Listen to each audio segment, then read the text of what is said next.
ವೀಕ್ಷಕರ ಈ ಸಂಜೆ ನ್ಯೂಸ್ಗೆ ಸ್ವಾಗತ. 2028ರ ವಿಧಾನಸಭಾ ಚುನಾವಣೆಗೆ ಆಕಾಂಕ್ಷಿಗಳು ಅಭ್ಯರ್ಥಿಗಳು ಈಗಾಗಲೇ ಈ ಕ್ಷೇತ್ರ ನಂದು ಎನ್ನುವಂತ ಟವಲ್ ಹಾಕುವಂತ ಕೆಲಸ, ಈ ಬಸ್ಸು ಟ್ರೈನ್ಗಳಲ್ಲಿ ಆಗ್ತಾರಲ್ಲ ಟವಲ್ ಹಾಕುವಂತ ಕೆಲಸವನ್ನು ಕೂಡ ಅಭ್ಯರ್ಥಿಗಳು ಮಾಡ್ತಾ ಇದ್ದಾರೆ ಎನ್ನುವಂತ ಮಾತುಗಳು ಕೂಡ ರಾಜಕೀಯ ಪಡಸಾಲೆಯಲ್ಲಿ ಕೇಳಿ ಬರ್ತಾ ಇರುವಂತದ್ದು. ಅಂತಹದೇ ಕೆಲಸವನ್ನ ಇಲ್ಲಿ ಸೈಲೆಂಟ್ ಸುನೀಲ್ ಅವರು ಕೂಡ ಮಾಡ್ತಾ ಇದ್ದಾರೆ ಎನ್ನುವಂತ ಮಾತುಗಳು ಕೂಡ ಚರ್ಚೆ ಕೂಡ ಇದೀಗ ಶುರುವಾಗಿರುವಂತದ್ದು. ಹೆಂಗೆ ಅನ್ನೋದನ್ನ ನಾನು ನಿಮಗೆ ಬಹಳ ಕ್ಲಿಯರ್ ಆಗಿ ಹೇಳ್ತೀನಿ. ಹಾಸನ ಲೋಕಸಭಾ ಕ್ಷೇತ್ರದಲ್ಲಿ ಒಂದು ಖಾಸಗಿ ಕಾರ್ಯಕ್ರಮಕ್ಕೆ ಭಾಗಿಯಾಗಿರ್ತಾರೆ. ಅದ್ರ ಕುರಿತು ಮಾತನಾಡೋಣ. ಅದಕ್ಕೂ ಮುಂಚೆ ಒಂದ್ ಸ್ವಲ್ಪ ಫ್ಲಾಶ್ ಬ್ಯಾಕ್ಗೆ ಹೋಗಿ ನೋಡಿದಂತ ಸಂದರ್ಭದಲ್ಲಿ 2023ರ ಚುನಾವಣೆ ಸಂದರ್ಭದಲ್ಲಿ ಇದೇ ಚಾಮರಾಜಪೇಟೆ ವಿಧಾನಸಭಾ ಕ್ಷೇತ್ರದಿಂದ ಜಮೀರ್ ಅಹಮದ್ ಖಾನ್ ಅವರು ಪ್ರತಿನಿಧಿಸುತ್ತಾ ಬಂದಿರುವಂತ ಆ ಒಂದು ಕ್ಷೇತ್ರದಿಂದ ಸೈಲೆಂಟ್ ಸುನೀಲ್ ಅವರು ಸ್ಪರ್ಧೆ ಮಾಡ್ತಾರೆ ಎನ್ನುವಂತ ಮಾತುಗಳು ಕೇಳಬಂತು. ಆಗ ಯಾವಾಗ ವಿರೋಧ ವ್ಯಕ್ತವಾಯಿತು, ಸೊ ಅದರಿಂದ ಹಿಂದೆ ಸರಿತಾರೆ. ಈಗ ಕೇಳ್ಬರ್ತಾ ಇರುವಂತ ಒಂದು ಚರ್ಚೆಗಳು ಏನಂದ್ರೆ, ಹಾಸನ ವಿಧಾನಸಭಾ ಕ್ಷೇತ್ರದಿಂದ ಸೈಲೆಂಟ್ ಸುನೀಲ್ ಅವರು ಏನಾದರೂ ಸ್ಪರ್ಧೆ ಮಾಡ್ತಾರಾ, ಇಂತಹದೊಂದು ಚರ್ಚೆ ಇದೀಗ ಹೊಸದಾಗಿ ಶುರುವಾಗಿರುವಂತದ್ದು. ಈ ಕುರಿತಾದಂತ ಕಂಪ್ಲೀಟ್ ಮಾಹಿತಿ ತಿಳಿಸ್ಕೊಡ್ತಾ ಹೋಗ್ತೀವಿ. ಅದಕ್ಕೂ ಮುಂಚೆ ನೀವಿನ್ನೂ ನಮ್ಮ ಚಾನಲ್ಗೆ ಸಬ್ಸ್ಕ್ರೈಬ್ ಆಗದಿದ್ರೆ ಈ ಕೂಡಲೇ ಸಬ್ಸ್ಕ್ರೈಬ್ ಆಗಿ ಪಕ್ಕದಲ್ಲಿರೋ ಬೆಲ್ ಐಕಾನ್ ಕ್ಲಿಕ್ ಮಾಡಿ. ಈಗ ವಿಚಾರಕ್ಕೆ ಬರೋಣ.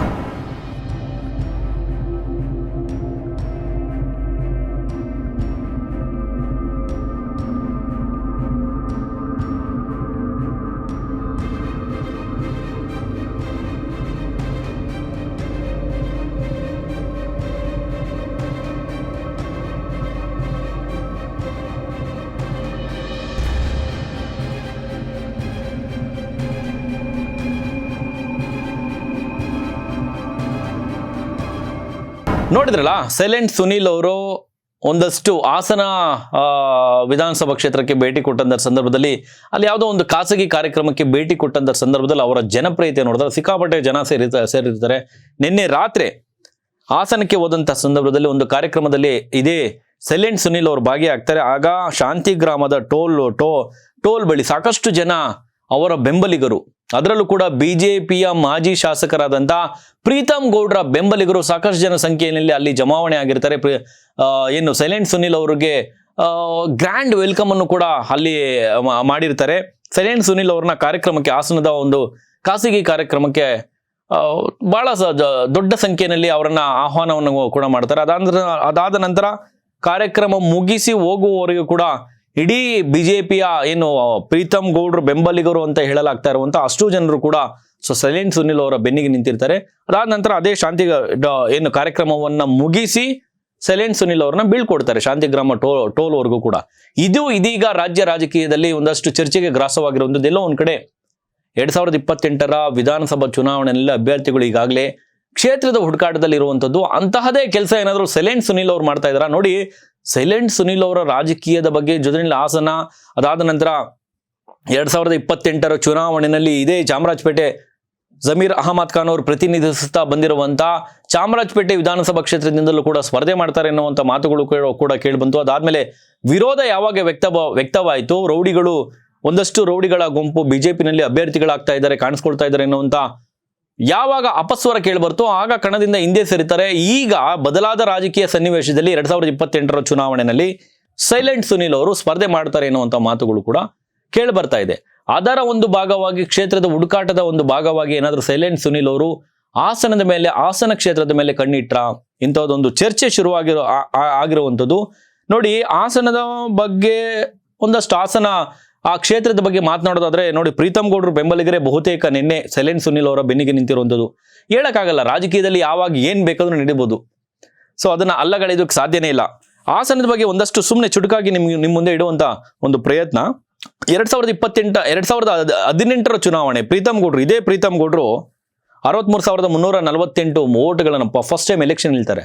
63,348 ಮತಗಳನ್ನು ತೆಗೆದುಕೊಳ್ಳುವ ಮೂಲಕ JDSನ ಪ್ರಭಾವಿ ನಾಯಕ ಎನಿಸಿಕೊಂಡಿದ್ದಂತಹ HS ಪ್ರಕಾಶ್ ಅವರ ವಿರುದ್ಧ ಅಲ್ಲಿ ಜಯ ಸಾಧಿಸ್ತಾರೆ. HS ಪ್ರಕಾಶ್ ಅವರ ಅವತ್ತು 50,342 ಮತಗಳನ್ನು ಪಡೆದುಕೊಂಡು 2ನೇ ಸ್ಥಾನಕ್ಕೆ, ಅಂದ್ರೆ ಸೋಲನ್ನ ಅನುಭವಿಸ್ತಾರೆ. ಆ ಸೋಲಿನ ಸೇಡನ್ನ HS ಪ್ರಕಾಶ್ ಅವರ ಮಗ ತೀರಿಸ್ಕೊಳ್ತಾರೆ. 2023ರ ಚುನಾವಣೆಯಲ್ಲಿ HP ಸ್ವರೂಪ್ ಅವರು ತಂದೆಯ ಸೋಲಿನ ಸೇಡನ್ನ ತೀರಿಸಿಕೊಳ್ಳುವ ಮೂಲಕ 2023ರ ಚುನಾವಣೆಯಲ್ಲಿ JDS ನಿಂದ ಇದೇ ಸ್ವರೂಪ್ ಗೌಡ್ರು ಗೆಲ್ತಾರೆ ಪ್ರೀತಮ್ ಗೌಡ್ರು ವಿರುದ್ಧ. ಪ್ರೀತಮ್ ಗೌಡ್ರು 2023ರ ಚುನಾವಣೆಯಲ್ಲಿ ಪ್ರೀತಮ್ ಗೌಡ್ರು ವರ್ಸಸ್ HS ಸ್ವರೂಪ್ ಗೌಡ್ರು ವಿರುದ್ಧ ಬಹಳ ರಣಕಣ, ಅದು ಬಹಳ ರೋಚಕ ಅಂತ ಹೇಳ್ಬೋದು. ಆಗ ಕಾಂಗ್ರೆಸ್ನಿಂದ ಬಿ ಕೆ ರಂಗಸ್ವಾಮಿ ಕೂಡ ಸ್ಪರ್ಧೆ ಮಾಡಿರ್ತಾರೆ. ಅವರು ಆಟಕ್ಕುಂಟು ಲೆಕ್ಕಕ್ಕಿಲ್ಲ ಎನ್ನುವಂಥ ರೀತಿಯಲ್ಲಿ ಪಕ್ಕಕ್ಕೆ ಸರಿದಿರ್ತಾರೆ. ಇಲ್ಲಿ ಸ್ವರೂಪ್ ಗೌಡ್ರು ಪಡೆದುಕೊಂಡಿದ್ದಂಥ JDS ನಿಂದ ಸ್ಪರ್ಧೆ ಮಾಡಿದಂಥ 2023ರಲ್ಲಿ ಸ್ವರೂಪ್ ಗೌಡ್ರು ಪಡೆದುಕೊಂಡಿದ್ದಂಥ ಮತ ಇದೆಯಲ್ಲ, ಬಹಳ ಒಳ್ಳೆ ಓಟ್ ಅದು ಅಂತ ಹೇಳ್ಬೋದು. 85,176 ಮತಗಳನ್ನು ಪಡೆದುಕೊಂಡಿರ್ತಾರೆ. ಇದೇ ಪ್ರೀತಮ್ ಗೌಡ್ರು ಬಿಜೆಪಿಯಿಂದ ಸ್ಪರ್ಧೆ ಮಾಡಿ ಸೋಲನ್ನು ಅನುಭವಿಸಿದ್ರು ಕೂಡ ಕಡಿಮೆ ಮತಗಳನ್ನು ಪಡೆದುಕೊಂಡಿರೋದಿಲ್ಲ. ಸೊ ಅವರು ಕಳೆದ ಬಾರಿ ಗೆದ್ದಿರ್ತಾರಲ್ಲ, ಅದಕ್ಕಿಂತಲೂ ಹೆಚ್ಚಿನ ಮತವನ್ನ ಸೋಲಿನ ಮೂಲಕ ಪಡೆದುಕೊಂಡಿರ್ತಾರೆ. ಅಂದ್ರೆ ಅದು ಕೂಡ ಆಶ್ಚರ್ಯ ಅನ್ಸುತ್ತೆ. 77,322 ಮತಗಳನ್ನು ಪಡೆದುಕೊಂಡಿರ್ತಾರೆ, ಸೋಲ್ತಾರೆ. ಆದರೆ 2018ರ ಚುನಾವಣೆಯಲ್ಲಿ ನೋಡಿ, ಪ್ರೀತಮ್ ಗೌಡ್ರು 63,348 ಓಟ್ಗಳನ್ನ ಪಡೆದುಕೊಂಡು ಗೆದ್ದಿರ್ತಾರೆ HS ಪ್ರಕಾಶ್ ಅವರ ವಿರುದ್ಧ. ಸೊ ಅಲ್ಲಿ ಸೋಲು, ಅಲ್ಲಿ ಗೆಲುವಾಗಿರುತ್ತೆ, ಕಡಿಮೆ ಓಟ್ ತಗೊಂಡಿದ್ರು ಕೂಡ. ಇಲ್ಲಿ ಅದಕ್ಕಿಂತಲೂ ಹೆಚ್ಚಿನ ಶೇಕಡ ಅವರು ತೆಗೆದುಕೊಂಡಿದ್ರು ಕೂಡ ಸೊ ಸೋಲನ್ನು ಅನುಭವಿಸಿರ್ತಾರೆ. ಸೊ ಇಲ್ಲ ಒಂದ್ ಕಡೆ HS ಪ್ರಕಾಶ್ ಅವರ ಮಗ ಸ್ವರೂಪ್ ಗೌಡ್ರು ತಂದೆಯ ಸೋಲಿನ ಅಸೇಡನ್ನು ತೀರಿಸ್ಕೊಳ್ತಾರೆ. ಈಗ ವಿಚಾರಕ್ಕೆ ಬರೋದಾದ್ರೆ ಸೈಲೆಂಟ್ ಸುನಿಲ್ ಅವರು ಎಲ್ಲ ಒಂದ್ ಕಡೆ ಕ್ಷೇತ್ರದ ಹುಡುಕಾಟದಲ್ಲಿದ್ದಾರೆ. ಈ ಹಿಂದೆ ಜಮೀರ್ ಅಹಮದ್ ಖಾನ್ ಅವರು ಪ್ರತಿನಿಧಿಸುತ್ತಾ ಬಂದಿರುವಂತ ಇದೇ ಚಾಮರಾಜಪೇಟೆ ವಿಧಾನಸಭಾ ಕ್ಷೇತ್ರದಿಂದ ಸ್ಪರ್ಧೆ ಮಾಡ್ತಾರೆ ಎನ್ನುವಂತ ಮಾತುಗಳು ಕೂಡ ಕೇಳಿಬಂದಿತ್ತು. ಒಂದಷ್ಟು ಕಾರ್ಯಕ್ರಮಗಳ ಮೂಲಕ, ಜನಪರ ಕಾರ್ಯಕ್ರಮಗಳನ್ನ ಆಯೋಜಿಸುವ ಮೂಲಕ ಅವರನ್ನ ರಾಜಕೀಯ ಒಂದು ಸ್ಟೇಜ್ಗೆ ತೆಗೆದುಕೊಂಡು ಬರುವಂತ ಕೆಲಸವನ್ನು ಕೂಡ ಸಾಕಷ್ಟು ಜನ ಬಿಜೆಪಿ ನಾಯಕರು ಮಾಡ್ತಾರೆ. ಅದರ ಬೆನ್ನ ಹಿಂದೆಯೇ ವಿರೋಧ ಕೂಡ ವ್ಯಕ್ತವಾಗುತ್ತೆ. ಒಬ್ಬ rowdy, notorious rowdy silent Sunil ಎನ್ನುವಂಥವರು ಬರಬಾರ್ದು ರಾಜಕೀಯಕ್ಕೆಲ್ಲ, ಆ ಕ್ಷೇತ್ರವನ್ನು ಕೂಡ ಕೂಲ್ಗೆಟ್ಟು ಹೋಗುತ್ತೆ ಎನ್ನುವಂತ ಅಪಸ್ವರ ಕೇಳಿಬಂತು. ಯಾಕೆ ಸ್ವಾಮಿ, ಈ ಸಮಾಜದಲ್ಲಿ ರೌಡಿ ಎನ್ಸ್ಕೊಂಡಿರೋವಂಥವ್ರು ಪರಿವರ್ತನೆ ಆಗೋದೇ ಬೇಡವಾ? ಈ ಸಮಾಜಕ್ಕೆ ನಾನು ಏನಾದ್ರೂ ಒಂದು ಒಳ್ಳೇದು ಕೊಡಬೇಕು ಅಂತ ಹೇಳಿ ಬರುವಂತ ಸಂದರ್ಭದಲ್ಲಿ ಬರೋದೇ ಬೇಡ? ರೌಡಿಯಾಗಿ ಇದ್ದು ಬಿಡ್ಬೇಕಾ? ಕೆಟ್ಟವನಾಗೆ ಹೋಗ್ಬಿಡ್ಬೇಕಾ? ಒಳ್ಳೆಯವನಾಗಿ ಪರಿವರ್ತನೆ ಆಗೋದಕ್ಕೆ ಅವಕಾಶನೇ ಇಲ್ವಾ? ಯಾಕಿಲ್ಲ? ಇದೇ ಈ ಸಂವಿಧಾನದಲ್ಲಿ. ಅಂತಹದೊಂದೇ ಒಂದು ನಿಟ್ಟಿನಲ್ಲಿ ಸೈಲೆಂಟ್ ಸುನಿಲ್ ಅವರು ಕೂಡ 2028ರ ಚುನಾವಣೆಯಲ್ಲಿ ಸ್ಪರ್ಧೆ ಮಾಡಿದ್ರೆ ತಪ್ಪೇನು? ಮಾಡ್ಲೇ ಬಿಡಿ. ಸೊ ಅದನ್ನ ಮುಂದುವರೆದಂತೆ ಹೇಳೋದಾದ್ರೆ 2023ರ ಚುನಾವಣೆಯಲ್ಲಿ ಇದೇ ಜಮೀರ್ ಅಹಮದ್ ಖಾನ್ ಅವರ ವಿರುದ್ಧ ಬಿಜೆಪಿಯಿಂದ ಸ್ಪರ್ಧೆ ಮಾಡೋದಕ್ಕೆ ಸೈಲೆಂಟ್ ಸುನಿಲ್ ಅವರು ಸಾಕಷ್ಟು ತಯಾರಿಯನ್ನು ಕೂಡ ಮಾಡ್ಕೊಂಡಿರ್ತಾರೆ. ಯಾವಾಗ ಅಪಸ್ವರ ಕೇಳಿಬರುತ್ತೆ ಬಿಜೆಪಿನಲ್ಲಿ ರೌಡಿಗಳ ಸಂಖ್ಯೆ, ರೌಡಿಗಳಂತವ್ರಿಗೆ ಟಿಕೆಟ್ ಕೊಡ್ತಾರೆ ಅನ್ನುವಂಥ ಅಪಸ್ವರ ಕೇಳಿಬಂದ ಸಂದರ್ಭದಲ್ಲಿ ಹಿಂದೆ ಸರಿತಾರೆ. ಜಮೀರ್ ಅಹಮದ್ ಖಾನ್ ಅವರ ಕ್ಷೇತ್ರದಲ್ಲಿ ಸ್ಪರ್ಧೆ ಮಾಡೋದು ಅಷ್ಟು ಸುಲಭನ? ಸುಮ್ಮನೆ ಸ್ಟ್ರಾಟಜಿ ನೋಡೋದಾದ್ರೆ ಬೈ ಎಲೆಕ್ಷನ್ ನಡೆಯುತ್ತೆ 2005ರಲ್ಲಿ. ಆಗ್ಲಿಂದಲೂ ಕೂಡ 2023ರ ಚುನಾವಣೆಯವರೆಗೂ ಕೂಡ ಜಮೀರ್ ಅಹಮದ್ ಖಾನ್ ಅವರ ಆ ಒಂದು ಗೆಲುವಿನ ಓಟ ಇದೆಯಲ್ಲ, ಆ ಒಂದು ಹ್ಯಾಟ್ರಿಕ್ ಗೆಲುವಿದೆಯಲ್ಲ, ಅದಕ್ಕೆ ಯಾರೊಬ್ರು ಕೂಡ ಇದುವರೆಗೂ ಬ್ರೇಕ್ ಹಾಕೋದಕ್ಕೆ ಸಾಧ್ಯನೇ ಆಗಿಲ್ಲ. ಕಳೆದ ಬಾರಿ ಇದೇ ಭಾಸ್ಕರ್ ರಾವ್ ಅವರು ಬಿಜೆಪಿಯಿಂದ ಸ್ಪರ್ಧೆ ಮಾಡಿರ್ತಾರೆ. ಮಾಜಿ ಪೊಲೀಸ್ ನಗರ ಕಮಿಷನರ್ ಆಗಿರ್ತಾರೆ. ಅವರು ಕೂಡ ಸ್ಪರ್ಧೆ ಮಾಡ್ತಾರೆ. ಬಟ್ ಅವರು ತೆಗೆದುಕೊಂಡಂತ ಮತ ಅಷ್ಟೊಂದು ತೀರಾ ಕಡಿಮೆ ಏನು ತೆಗೆದುಕೊಂಡಿರೋದಿಲ್ಲ. 23,678 ಮತಗಳನ್ನು ಪಡೆದುಕೊಂಡಿರ್ತಾರೆ ಭಾಸ್ಕರ್ ರಾವ್ ಅವರು.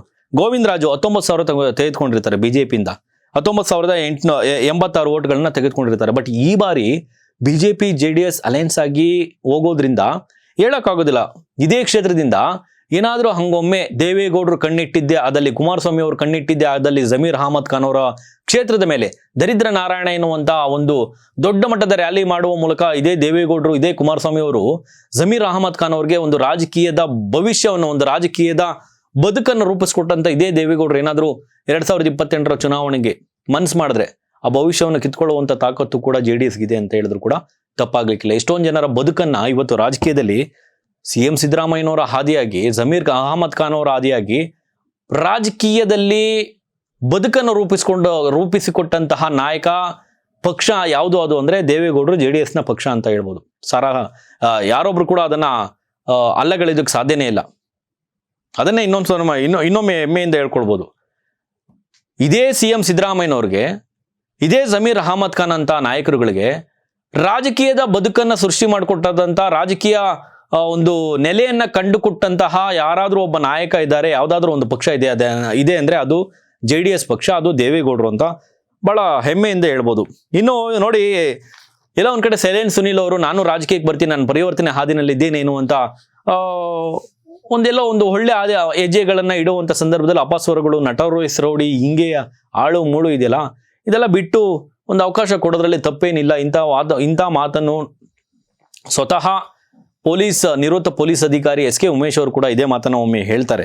ಸೊ ಎಲ್ಲ ಒಂದ್ ಕಡೆ ನಟೋರಿಯಸ್ ರೌಡಿ ಎನ್ಸ್ಕೊಂಡಿರುವಂತ ಸೈಲೆಂಟ್ ಸುನಿಲ್ ಅವರು ರಾಜಕೀಯಕ್ಕೆ ನಿಜಕ್ಕೂ ಬರಬೇಕಾ? ಹಾಸನ ವಿಧಾನಸಭಾ ಕ್ಷೇತ್ರದಿಂದ ಸ್ಪರ್ಧೆ ಮಾಡ್ಬಿಡ್ತಾರೆ ಏನೋ ಅಂತ ಮಾತುಗಳು ಕೂಡ ಕೇಳಿ ಬರ್ತಾ ಇದೆ. ಏನು ಪ್ರೀತಮ್ ಗೌಡ್ರ ಆಗಿರ್ಬೋದು, ಸ್ವರೂಪ್ ಗೌಡ್ರಿಗೆ ಎಲ್ಲ ಒಂದ್ ಕಡೆ ದಿಗಿಲು, ಡವ ಸೈಲೆಂಟ್ ಸುನಿಲ್ ಅಂತವ್ರು ಬಂದ್ರೆ ಏನಾಗ್ಬೇಡ ಕ್ಷೇತ್ರ. ಸೊ ಯಾವುದೊಂದು ಕೂಡ ಅಲ್ಲಗಳೆಯೋದಕ್ಕಾಗೋದಿಲ್ಲ, ಹೌದು ಅಂತ ಕೂಡ ಈ ಸುದ್ದಿಯನ್ನ ಒಪ್ಕೊಳ್ಳೋದಕ್ಕೂ ಆಗೋದಿಲ್ಲ. ಸ್ನೇಹಿತರೆ, ನಿಮ್ಮ ಅನಿಸಿಕೆನು ಸೈಲೆಂಟ್ ಸುನಿಲ್ ಅವರ ರಾಜಕೀಯ ಪ್ರವೇಶ? ನಿಮ್ಮ ಅನಿಸಿಕೆಯನ್ನು ಕಮೆಂಟ್ ಮಾಡಿ. ನೋಡ್ತಾರೆ ಈ ಸಂಜೆ ನ್ಯೂಸ್, ಇದು ಸಮಸ್ತ ಕನ್ನಡಿಗರ ಧ್ವನಿ.